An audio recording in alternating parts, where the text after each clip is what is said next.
What's good? My name's Arron Gill and welcome to 100 Stories Deep. Today I'll be reading Frank O'Connor's Guests of a Nation, a story taking place during the Irish War of Independence about two soldiers who have been captured by the British. And I've chosen this story because I think its themes of duty, responsibility, friendship are things that are timeless and classic and raises sort of moral questions for our times now. I just think it's a really useful story to think about. This is Guests of the Nation by Frank O'Connor. At dusk, the big Englishman, Belcher, would shift his long legs out of the ashes and say, "Well, chums, what about it?" And Noble and myself would say, "All right, chums," for we had picked up some of their curious expressions. And the little Englishman, Hawkins, would light the lamp and bring out the cards. Sometimes Jeremiah Donovan would come up and supervise the game and get excited over Hawkins's cards, which he always played badly, and shout at him as if he was one of our own. "Ah, you devil, why didn't you play the tray?" But ordinarily, Jeremiah was a sober and contented poor devil like the big Englishman Belcher, and was looked up to only because he was a fair hand at documents, though he was slow with them. He wore a small cloth hat and big gaiters over his long pants, and you seldom saw him with his hands out of his pockets.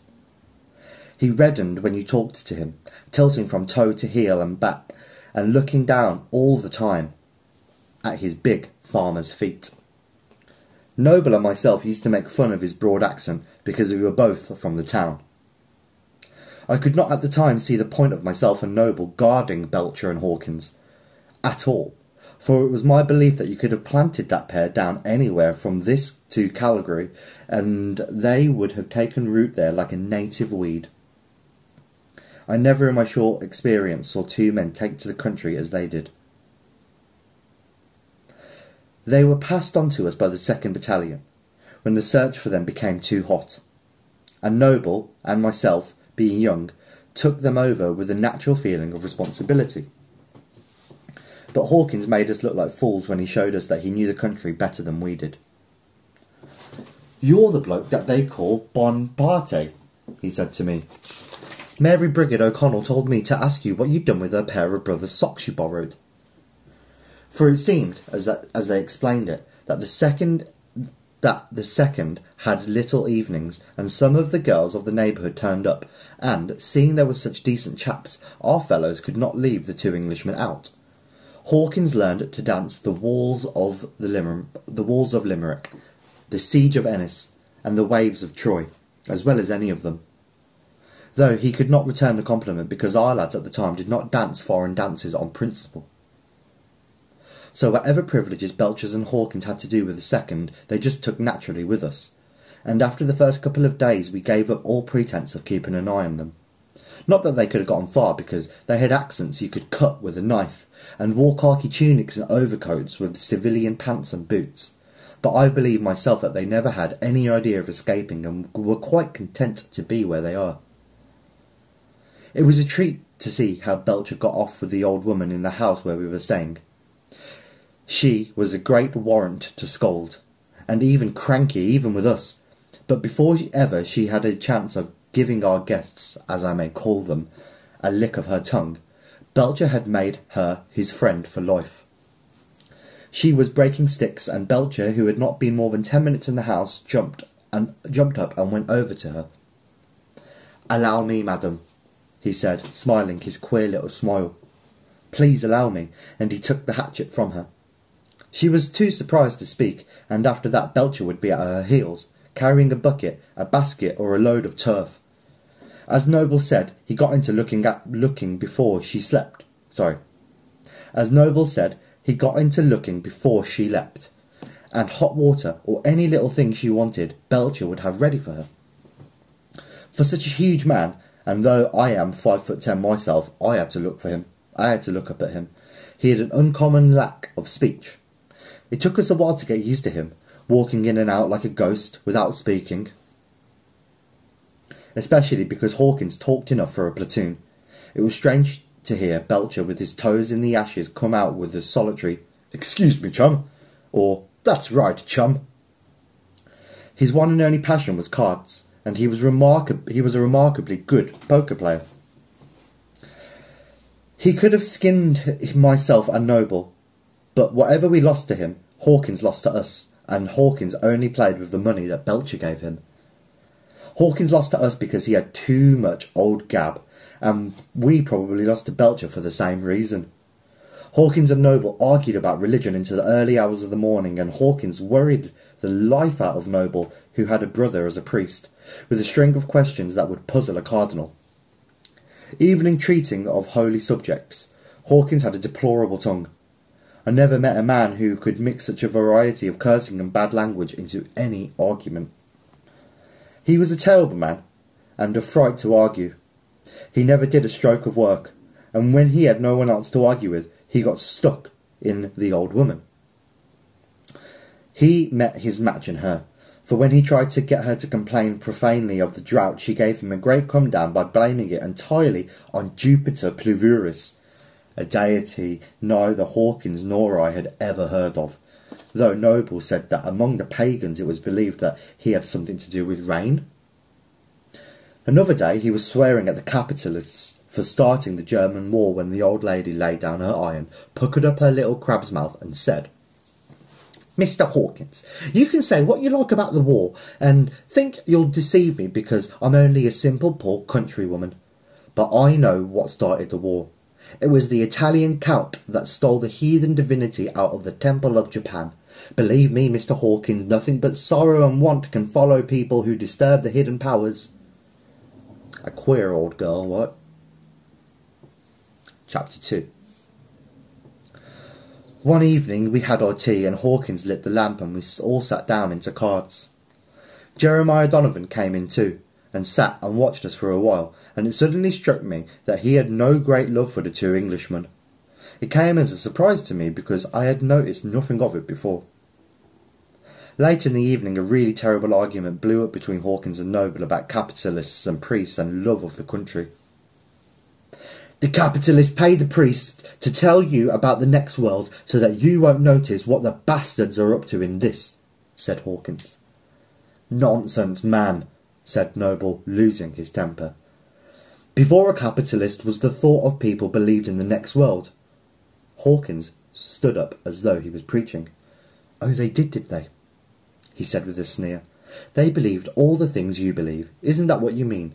And you believe God created Adam, and Adam created Shem, and Shem created Josephat. You believe all that silly old fairy tale about Eve and Eden and the apple. Well, listen to me, chum. If you're entitled to a silly belief like that, I'm entitled to my own silly belief, which is that the first thing your God created was a bleeding capitalist, with morality and a Rolls Royce complete. Am I right, chum?" he says to Belcher. "You're right, chum," says Belcher with a smile, and he got up from the table to stretch his long legs into the fire and stroke his moustache. So, seeing that Jeremiah Donovan was going, and that there was no knowing when the argument about religion would be over, I went out with them. We strolled down to the village together, and then he stopped, blushing and mumbling, and said I should be behind, keeping guard. I didn't like the tone he took with me, and anyway, I was bored with life in the cottage, so I replied by asking what the hell he wanted to guard them at all for. He looked at me in surprise, and said, "I thought you knew we were keeping them as hostages." "Hostages?" I said. "Well, the enemy had prisoners that belonging to us, and now they're talking of shooting them," he said. "If they shoot our prisoners, we shoot theirs." "Shoot Belcher and Hawkins," I said. "But what else did you think we were keeping them for?" he said. "Wasn't it very unforeseen of you not to warn Noble and myself on that in the beginning?" I said. "Well, how was it you might have known that much?" "We could not know it, Jeremiah Donovan," I said. "How could we, when they were on our hands for so long?" "The enemy have our prisoners as long and longer," he said. "That's not the same thing at all," said I. "What difference is there?" said he. I couldn't tell him, because I knew he wouldn't understand. If it was only an old dog that you had to take down to the vet's, you'd try and not to get too fond of him. But Jeremiah Donovan was not a man who would ever be in danger of that. "And when is this to be decided?" I said. "We might hear tonight," he said, "or tomorrow, or the next day at latest. So, if it's only hanging around that's a trouble to you, you'll be free soon enough." It was not the hanging around that was a trouble to me at all by this time. I had worse things to worry about. When I got back to the cottage, the argument was still on. Hawkins was holding forth in his best style, maintaining that there was no next world, and Noble saying that there was, but I could see that Hawkins had had the best of it. "Do you know what, chum?" he said with a saucy smile. I think you're just as big as a bleeding unbeliever as I am. You say you believe in the next world, and I think you know just as much about the next world as I do, which is sweet damn all. What's heaven? You don't know. Where's heaven? You don't know. You know sweet damn all. I ask you again, do they wear wings?" "Very well then," said Noble. "They do. Is that enough for you? They do wear wings." "Where do they get them then? Who makes them? Have they a factory for wings? Have they a sort of store where you hand in, you chit, and you take your bleeding wings?" "You're an impossible man to argue with," said Noble. "Now listen to me." And they were off again. It was as long after midnight when we locked up and went to bed. As I blew out the candle, I told Noble. He took it very quietly. We'd been in bed about an hour, and he asked if I thought we should tell the Englishman. I didn't, because I doubted if the Englishmen would shoot our men. Even if they did, the brigade officers, who were always up and down to the 2nd Battalion and knew the Englishmen well, would hardly want to see them plugged. "I think so too," said Noble. "It would be a great cruelty to put the wind up them now." "It was very unforeseen of Jeremiah Donovan anyhow," I said. "It was next morning that we found it so hard to face Belcher and Hawkins. We went about the house all day, scarcely saying a word. Belcher didn't seem to notice. He was stretched into the ashes as usual, with his usual look of waiting in quietness for something unforeseen to happen.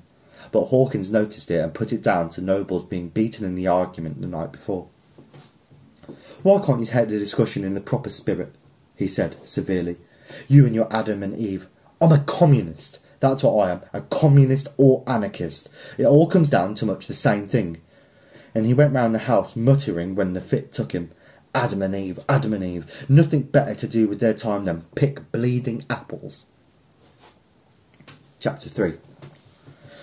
I didn't know how we got through that day, but I was very glad when it was over.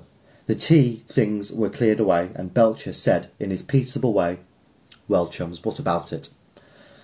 We sat around the table and Hawkins took out the cards, and just then I heard Jeremiah Donovan's footsteps on the path, and a dark presentiment crossed my mind. I rose from the table and caught him before he reached the door. "What do you want?" I asked. "I want those 2 soldier friends of yours," he said, getting red. "Is that the way, Jeremiah Donovan?" I asked. "That is the way. There were 4 of our lads shot this morning. One of them a boy of 16. "That's bad," I said. At that moment Noble followed me out, and the 3 of us walked down the path together, talking in whispers.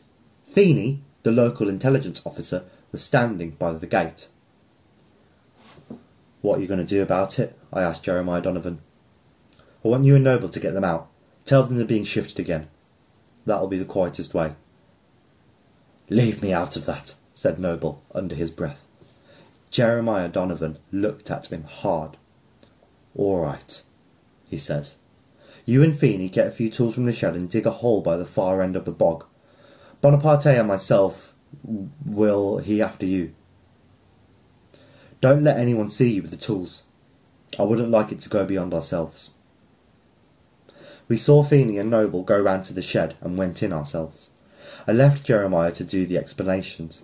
He told them that he had orders to send them back to the 2nd Battalion. Hawkins let out a few mouthful of curses, and you could see that though Belcher didn't say anything, He was a bit upset too. The old woman was having them stay in spite of us, and she didn't stop advising them until Jeremiah Donovan lost his temper and he turned on her. He had a nasty temper, I noticed. It was pitch dark in the cottage by this time, but no one thought of lighting the lamp, and in the darkness the two Englishmen fetched their topcoats and said goodbye to their old woman. "Just as a man makes a home of a bleeding place, some bastard at headquarters thinks you're too cushy and shunts you off," said Hawkins, shaking her hand. "1,000 thanks, madam," said Belcher. "1,000 thanks for everything," as though he'd just made it up. We went round to the back of the house and down towards the bog. It was only then that Jeremiah Donovan told them. He was shaking with excitement. There were four of our fellows shot in Cork this morning, and now you're to be shot as reprisal." "What are you talking about?" snaps Hawkins. "It's bad enough being mucked about as though we're having to put up with your funny jokes." "It's not a joke," said Donovan. "Oh, I'm sorry, Hawkins, but it's true," and begins on a usual rigmarole about duty and how unpleasant it is. I never noticed that people who talk a lot about duty find it much more of a trouble to them. "Oh, cut it out," said Hawkins.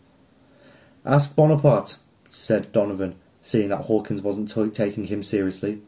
"Is it true, Bonaparte?" "It is," I said, as Hawkins stopped. "Oh, for Christ's sake, chum." "I mean it, chum," I said. "You don't sound like you mean it." "If he doesn't mean it, I do," said Donovan, working himself up. "What do you have against me, Jeremiah Donovan? I never said I had anything against you, but why did your people take out 4 of your prisoners and shoot them in the cold?" He took Hawkins by the arm and dragged him on, but it was impossible to make him understand that we were in earnest. I had the Smith & Wesson in my pocket and kept fingering it and wondering what I would do if they put up a fight or ran, and wishing to God they'd do one or the other. I knew if they did run for it, I'd never fire on them. Hawkins wanted us to know was Noble in it, and when we said yes, he asked us why Noble was wanting to plug him. Why did any of us want to plug him? What had he done to us? Weren't we all chums? Didn't we understand him, and didn't he understand us? Did we imagine for an instant that he'd shoot all of the so-and-so officers in the so-and-so British Army? By this time we'd reached the bog, and I was so sick I couldn't even answer him.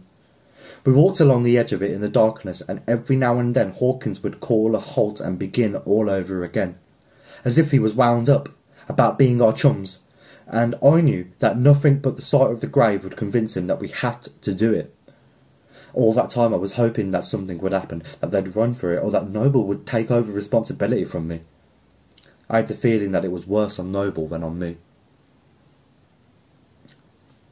Chapter 4. At last, we saw the lantern in the distance and made towards it. Noble was carrying it, and Feeney was standing somewhere in the darkness behind him.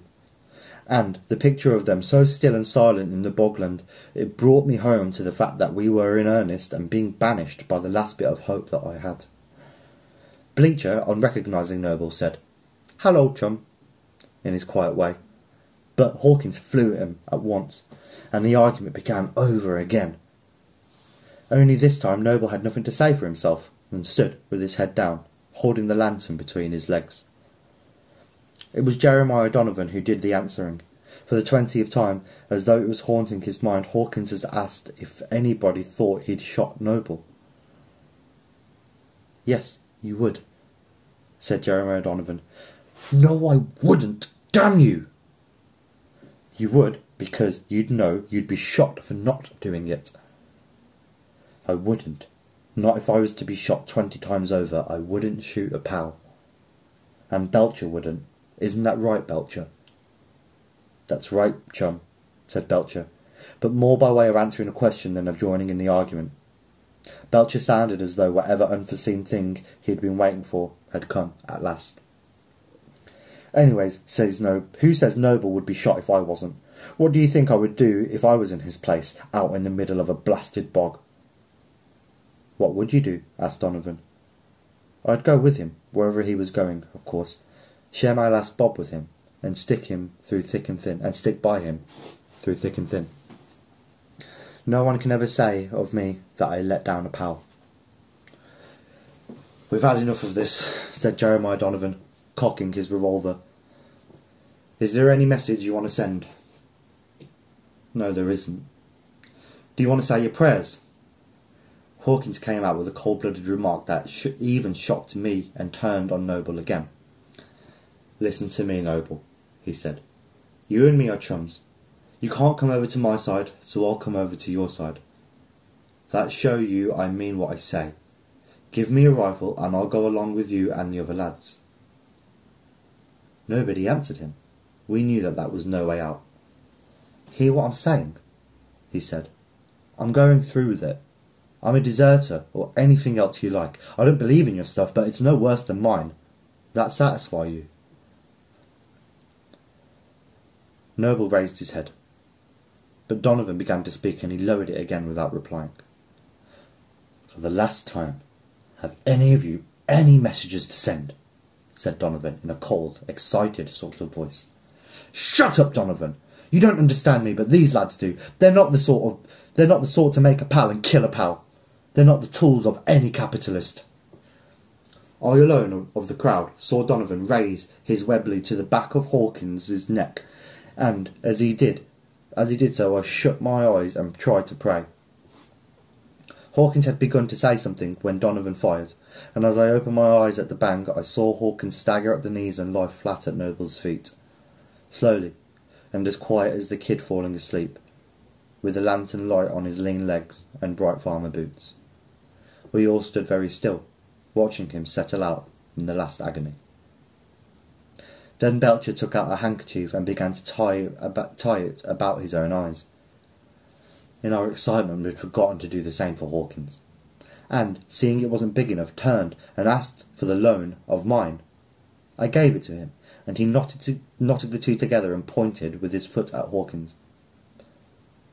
He's not quite dead, he said. Better give him another. Sure enough, Hawkins's left knee was beginning to rise. I bent down and put my gun to his head, then, recollecting myself, I got up again. Belcher understood what was in my mind. Give him his first, he said. I don't mind. Poor bastard, we don't know what's happening to him now. I knelt and I fired. By this time I didn't seem to know what I was doing. Belcher, who was fumbling a bit awkwardly with the handkerchiefs, came out with a laugh as soon as he heard the shot.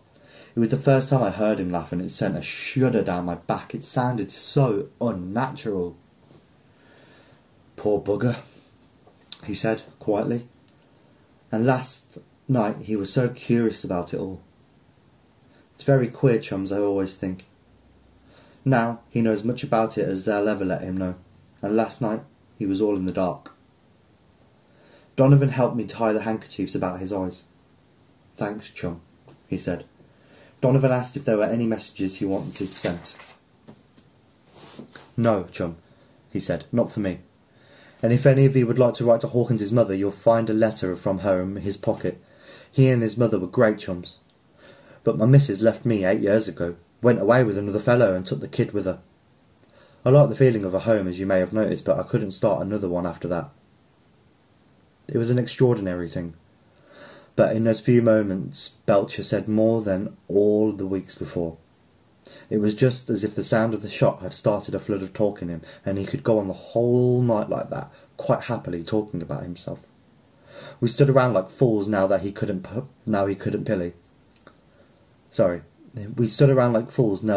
see us any longer. Donovan looked at Noble, and Noble shook his head. Then Donovan raised his Webley, and at that moment Belcher gave his queer laugh again. He must have thought we were talking about him, or perhaps he noticed the same thing I'd noticed and couldn't understand it. Excuse me, chums, he said. I feel like I'm talking a hell of a lot. I'm so silly about my being so handy about a house and things like that. But this thing came on me suddenly. You'll forgive me, I'm sure. You don't want to say a prayer? Asked Donovan. No, he said. I don't think it would help. I'm ready, and you boys want to get it over. You understand that we're only doing our duty, said Donovan. Belcher's head was raised like a blind man's, so that you could only see his chin and the top of his nose in the lantern light. "I never could make out what duty was myself," he said. "I think you're all good lads, if that's what you mean. I'm not complaining." Noble, just as if he couldn't bear any of it any more, raised his fist at Donovan, and in a flash Donovan raised his gun and fired. The big man went over like a sack of meal, and this time there was no need of the second shot. I don't remember much about the burying, but that it was worse than all the rest because we had to carry them to the grave. It was all mad lonely with nothing but a patch of lantern light between ourselves on the dock, and birds hooting and screeching all around, disturbed by the guns. Noble went through Hawkins's belongings and to find the letter from his mother, and then we joined his hands together. He did the same with Belcher. Then we'd filled up in the grave. We separated from Jeremiah Donovan and Feeney and took our tools back to the shed. All the way we didn't speak a word. The kitchen was dark as we'd left it, and the old woman was sitting over the hearth, saying her beads. We walked past her into the room, and Noble struck a match to light the lamp. She rose quietly and came to the doorway with all of her cantankerousness gone. "What did we do with them?" she asked in a whisper, and Noble started so that the match went out in his hand. "What's that?" he asked without turning around. "I heard ye," she said. "What did you hear?" "I heard ye." "Do you think I couldn't hear ye? Putting the spade back in the house scene?" Noble struck another match, and this time lit the lamp for him. "What was that ye did to them?" she asked.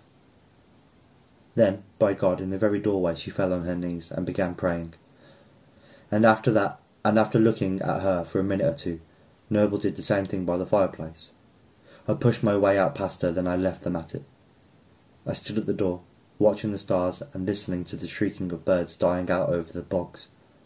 It is so strange what you feel at times like these that you can't describe it.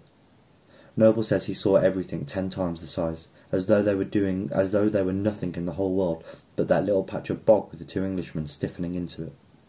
But with me, it was as if the patch of the bog where the Englishmen were a million miles away, and even Noble and the old woman mumbling behind me, and the birds and the bloody stars were all far away, and I was somehow very small, and very lost, and lonely, like a child astray in the snow.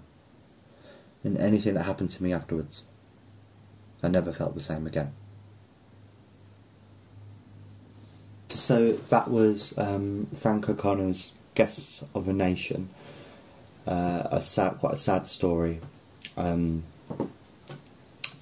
duty, responsibility, friendship, and I guess what could be a useful thing to take from the story for you to think of is about duty, really. Like, to whom, to what do you feel a sense of duty to, and how does that negotiate your relationship to people, to your neighbours, to your friends, to your communities?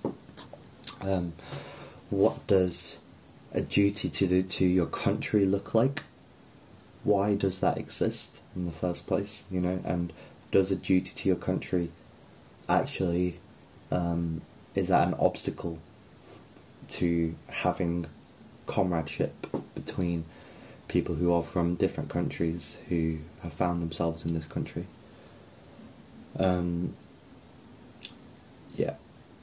So that's today's story, and there'll be more in the series. If you want to hear more stories in the 100 Stories Deep series, then subscribe to our YouTube and follow us on our socials.